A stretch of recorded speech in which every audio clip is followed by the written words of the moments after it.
Bonjour à tous, je m'appelle Emily et je viens du Michigan. J'ai une belle histoire à partager avec vous. Mais d'abord, n'oubliez pas d'aimer et vous abonner. J'ai grandi sur un magnifique terrain avec ma sœur aînée Rose. Nos parents étaient des investisseurs immobiliers très prospères, ce qui signifie qu'ils pouvaient se permettre de nous donner tout ce que nous voulions, sauf leur attention. Mais Rose inventait toujours des jeux pour me distraire. Nous passions tout notre temps dans les bois à l'orée de notre propriété. Je ne me souciais pas de ce que nous faisions, j'aimais juste être avec elle. Au printemps, un petit ruisseau traversant les bois se remplissait tellement que nous ne pouvions pas le traverser en toute sécurité. Construisons un pont de corde pour traverser. Ce sera comme notre propre royaume privé, rien que pour nous. C'était magique. Parfois, le garçon qui habitait en haut de la rue, Ethan, se joignait à nous. Il avait 1 an de plus que moi et 1 an de moins que Rose. Et il la suivait partout comme un petit chien sans espoir. T'as un insecte dans les cheveux!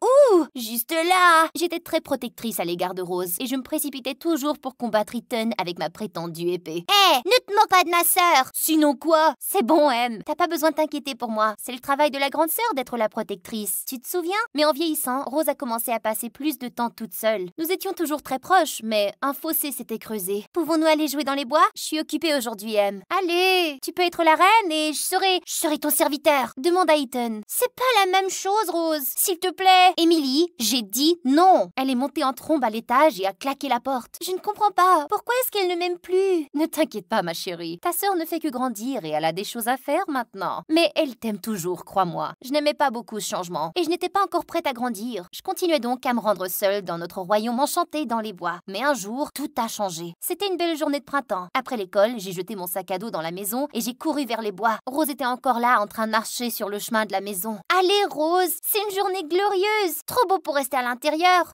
Peut-être plus tard, je dois faire des devoirs. Finis-les plus tard et viens jouer avec moi. Emily, plus tard. J'étais déçue, mais j'ai quand même été dans les bois sans elle. Mais quelques secondes après avoir posé le pied sur le pont de corde, celui-ci s'est soudainement rompu et je suis tombée. Mon bras a heurté un rocher et j'ai ressenti une douleur aveuglante. J'ai essayé de m'agripper à quelque chose pour m'arrêter, mais le courant était trop fort. J'ai essayé de crier à l'aide, mais je savais que personne ne m'entendrait. À ce moment-là, j'ai aperçu Ethan qui courait vers la rive devant moi et grimpait sur un rocher dans le ruisseau. Lorsque je me suis approchée de lui, il m'a attrapée et m'a aidé à sortir de l'eau. Oh mon Dieu, est-ce que ça va? Tu m'as sauvée! Tu peux te lever? Je pense. Il m'a aidé à rentrer chez moi, où mes parents et Rose se sont précipités vers moi. Mais qu'est-ce qui s'est passé? J'ai glissé et je suis tombée dans le ruisseau. Mon bras me fait vraiment mal. Ethan m'a sauvée. Oh mon bébé, je suis si contente qu'Ethan était là. Rose avait l'air trop choquée pour me parler, mais j'ai pressé sa main de manière rassurante. Heureusement, je n'ai eu qu'un bras cassé et une légère commotion cérébrale. Je me suis reposée à la maison pendant une semaine avec mes parents qui s'occupaient de moi, ce qui était agréable. Je me suis surtout rapprochée de maman, qui voulait toujours être auprès de moi. Et nous avons même regardé ensemble des vidéos de YouTube tous les soirs. Dieu merci pour YouTube, pas vrai? Mais Rose était étrangement absente, et je ne pouvais pas m'empêcher de me sentir blessée par sa nouvelle froideur. Ma sœur ne pourrait-elle pas prendre un peu de temps pour moi, même maintenant? Lorsque je suis retournée à l'école, j'ai été pincée de voir Rose rire et parler avec ses amis, profiter de sa vie. Mais chaque fois que j'essayais de lui parler, elle trouvait une excuse et s'enfuyait très loin. J'ai dû porter un plâtre pendant des semaines, puis après ça, un bandage pendant des mois. Apprendre à écrire de la main gauche au lieu de la main droite était difficile, mais Ethan m'aidait à porter mes livres et mon matériel scolaire à l'école à chaque jour. Il traînait avec moi tous les soirs, et Rose nous ignorait tous les deux. C'était quoi son problème? Un jour après le départ d'Ethan, j'ai fait irruption dans sa chambre. Qu'est-ce que je t'ai fait, Rose? On dirait que tu me détestes maintenant, et tu veux même pas parler à Ethan. Pourquoi es-tu si bizarre et distante avec tout le monde maintenant? Emily, je te déteste pas. Je suis juste en train de faire face à quelque chose. Qu'est-ce que c'est? Tu sais que tu peux me parler d'absolument tout, Rose?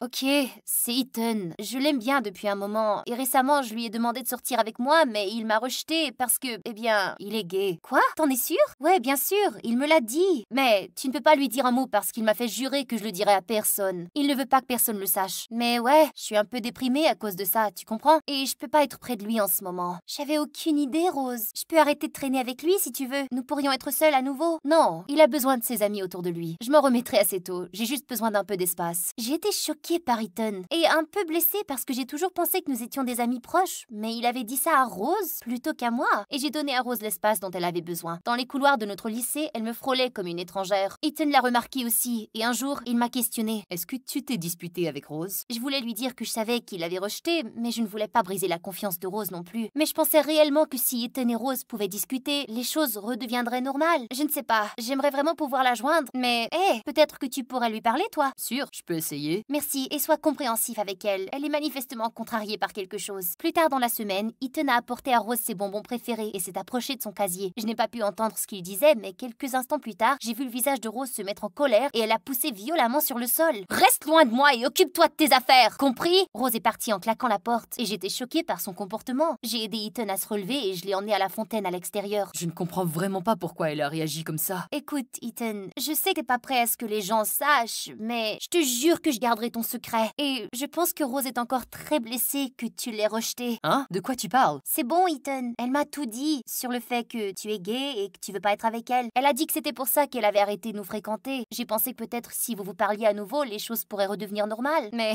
je crois que j'avais tort. Emily, wow, attends, je suis pas gay. Et cela ne s'est jamais passé entre Rose et moi. Elle a juste arrêté de me parler sans crier gare. Et en plus, elle m'a poussé tout à l'heure quand je lui ai dit qu'elle n'était pas une bonne sœur envers toi. Hein? Je comprends pas. Pourquoi aurait-elle inventé ce mensonge? J'étais déterminée à aller au fond des choses. Alors plus tard dans la journée, je l'ai confronté. Je sais qu'Ethan n'est pas gay, Rose, et il ne t'a jamais rejeté. Alors qu'est-ce qui se passe réellement? Ah, je suis occupée, Emily. Je n'ai pas le temps pour toi maintenant. C'est ça le problème. Tu n'as plus du tout de temps. Tu étais la meilleure des grandes sœurs, mais maintenant tu t'es transformée en cette personne froide et insensible qui invente des mensonges et des excuses pour rester loin de moi et nos amis. Pourquoi es-tu devenue si horrible? Parce que je suis horrible. C'est pour ça que je reste à l'écart. Et je ne comprends pas pourquoi tu meurs d'envie d'avoir mon temps et mon attention. Il est temps que tu grandisses et que tu fasses quelque chose par toi-même pour une fois. Laisse-moi tranquille, Emily. Et une semaine plus tard, elle est partie à l'université. J'ai essayé de garder le contact, mais elle ne semblait pas intéressée. Alors j'ai fini par abandonner. J'ai fréquenté un établissement d'enseignement supérieur proche de chez moi et je me suis inscrite à un programme d'études environnementales, utilisant nos forêts comme mon propre laboratoire. Ethan avait aussi quitté la ville pour l'université, mais il venait souvent me voir et nous nous retrouvions dans les bois comme au bon vieux temps. Et puis, un soir d'automne, il m'a dit qu'il m'aimait bien. Mais j'ai toujours pensé que t'avais un faible pour Rose. J'avais le béguin pour elle quand j'étais petit, mais ça fait longtemps de ça. Je pense que je suis en quelque sorte amoureux de toi depuis un long moment et je ne peux pas te laisser aller. Et puis, il m'a embrassée sous un beau grand arbre. Et c'était parfait. Un jour, alors que je ratissais notre pelouse, j'ai vu une luxueuse voiture de sport s'approcher de la maison. Et Rose en est sortie. Elle était si belle et sophistiquée. Tout ce que je n'étais pas. Mais je m'en moquais. Rose était enfin à la maison. J'ai couru vers elle comme si nous étions à nouveau des enfants, couverts de terre après avoir passé des heures à jardiner. Mais elle a reculé immédiatement. Tu vas pas me serrer dans tes bras comme ça, pas vrai?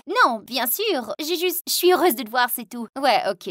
Ben, je ne reste pas longtemps. J'ai une opportunité d'affaires pour maman et papa. Tu as dû entendre que je me suis lancée dans l'immobilier et que les choses roulent très bien. Nous sommes entrés dans la maison où mes parents l'attendaient manifestement. Ils ont serré Rose dans leurs bras, mais c'était raide et bizarre, presque comme des étrangers. J'ai quitté la pièce pour nettoyer et lorsque je suis revenue, Rose terminait sa présentation à mes parents. Je pense que vous verrez qu'il s'agit d'une opportunité extraordinaire, non seulement pour vous, mais aussi pour les habitants de cette ville. Eh bien, Rose, beau travail. Qu'est-ce qui se passe? Oh chérie, Rose nous a fait une offre pour la propriété. Le potentiel est considérable. Une fois le bois rasé, nous pourrons utiliser tout le terrain disponible pour des propriétés commerciales, des restaurants... Quoi? Tu vas raser les bois?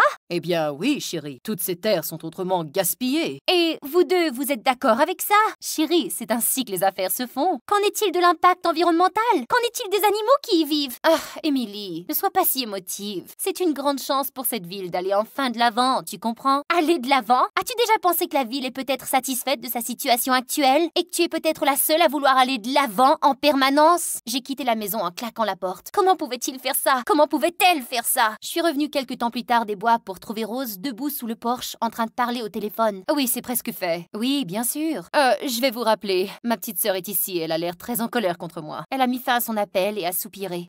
Vas-y, Emily, dis-moi à quel point je suis horrible. Je ne comprends pas. Les bois sont si pleins de magie. Notre magie. Pourquoi veux-tu démolir tout cela? Ça ne signifie rien pour toi? As-tu vraiment besoin de plus d'argent? C'est pas à propos de l'argent. Alors quoi? Tu ne te rappelles pas des rouges-gorges dans les arbres, de l'aspect de la lumière du soleil un matin d'été, les traces de renards dans la neige, le son de ruissellement du ruisseau au printemps? C'est comme si tu veux détruire notre passé. Bien sûr, tu veux préserver ça comme sanctuaire. Je le jure, le jour où tu es tombé a probablement été le meilleur jour de ta vie. Après cela, tu as toujours eu l'amour et l'attention constante de maman et papa. Et moi, je suis l'horrible grande sœur qui t'a laissé aller là-bas toute seule et qui t'a presque laissé mourir. Ils ne m'ont jamais laissé l'oublier. De quoi tu parles? Quand est-ce que maman et papa ont dit quelque chose comme ça? Ils l'ont dit, Émilie, mais pas devant toi. Ils m'ont toujours traité différemment après ce jour-là. Et ça n'avait pas d'importance si j'avais les meilleures notes ou si je réussissais quoi que ce soit. Ils ne m'ont jamais remarqué comme ils l'ont fait pour toi. Et je peux pas les blâmer. Je me blâme moi-même. Mais finalement, il semble que j'ai fait quelque chose qui les rend fiers. Pour la première fois, j'ai vraiment aperçu de la tristesse dans le regard de Rose. Rose, si nos parents t'ont fait sentir ça, ils te doivent des excuses. C'était un accident et je n'y pense plus, pour être honnête. Ce à quoi je pense, ce sont ces centaines d'autres jours que nous avons passés là-bas, juste toi et moi. Je donnerais n'importe quoi pour que ça se reproduise, pour nous et pour nos enfants. Il ne s'agit pas seulement de préserver le passé, Rose. Il s'agit surtout d'assurer l'avenir, ensemble. Je suis désolée,